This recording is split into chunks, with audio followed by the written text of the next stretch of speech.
प्रदेश में मानसून समाप्ति की ओर बढ़ रहा है, लेकिन शिमला में भूस्खलन का सिलसिला लगातार जारी है। शिमला स्थित चौड़ा मैदान बालूगंज मार्ग पर क्रॉसिंग के समीप बीती रात हुए भारी भूस्खलन से मार्ग क्षतिग्रस्त हुए हैं।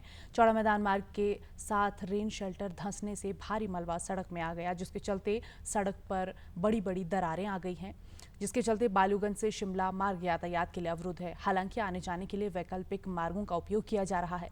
भूस्खलन के बाद क्षेत्र में भारी आपदा की संभावना को देखते हुए उपायुक्त शिमला अनुपम कश्यप ने आपातकालीन बैठक की।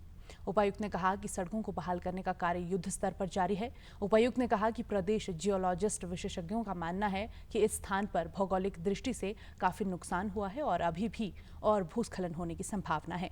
उन्होंने इस स्थान पर विस्तृत सर्वे करने की आवश्यकता पर बल दिया। उपायुक्त ने कहा कि ट्रैफिक को पहले ही वैकल्पिक मार्ग चक्कर से डाइवर्ट किया है।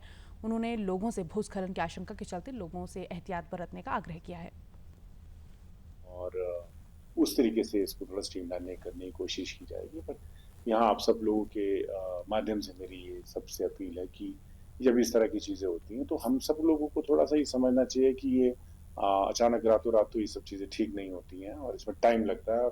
और अच्छे तरीके से अगर ये ठीक व्यवस्थित होगी तो आगे लॉन्ग टर्म के लिए ये अच्छे से चल पाएंगी, और ताकि फिर बार बार ऐसी बरसात में या कभी किसी और तरीके में कोई ऐसा नुकसान ना हो।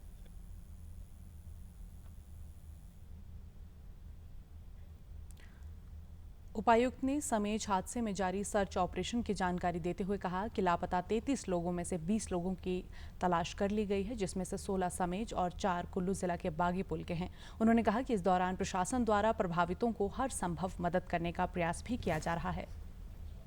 वो ये संतुष्टि एक परिवार को हो जाती है कि उसकी बॉडी मिली, चाहे वो फिजिकल वेरीफाई कर पाए या फिर वो डीएनए के माध्यम से हो। तो मैं समझता हूँ कि ये एक प्रयास थोड़ा सार्थक रहेगा। बाकी जो नुकसान जिस परिवार को हुआ है वो तो वही समझ सकता है। सरकार की ओर से जो सहायता और जो निर्देश सरकार के थे उसका बिल्कुल उसको पूरी तरह से अमली जामा पहनाया गया है, और एक व्यवस्था बनाई गई है कि अगले 3 महीनों में किस तरीके से जो है वो रिहेबिलिटेशन के प्रोसेस को कंप्लीट कराया जाए।